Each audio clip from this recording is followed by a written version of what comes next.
So we're working a completely different side project now on our Trident.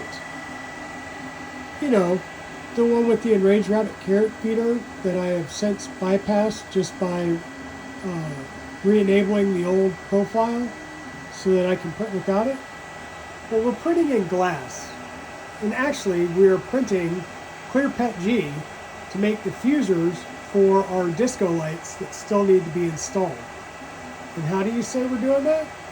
Well, we have just a back plate installed so that we can hold the bowden tube, but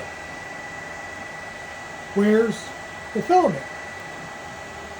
Well, it's on a spool that's just laying on the ground right now as we are trying to print these out. We need 2 of these.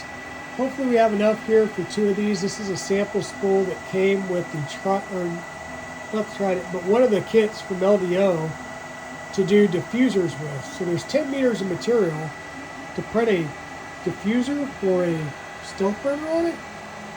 Yeah, no, we got plenty left. So let's go ahead and print out a couple of diffusers for our Disco on a Stick XXLs on here. We gotta go hot and slow, but it looks really, really good and it's coming out pretty clear.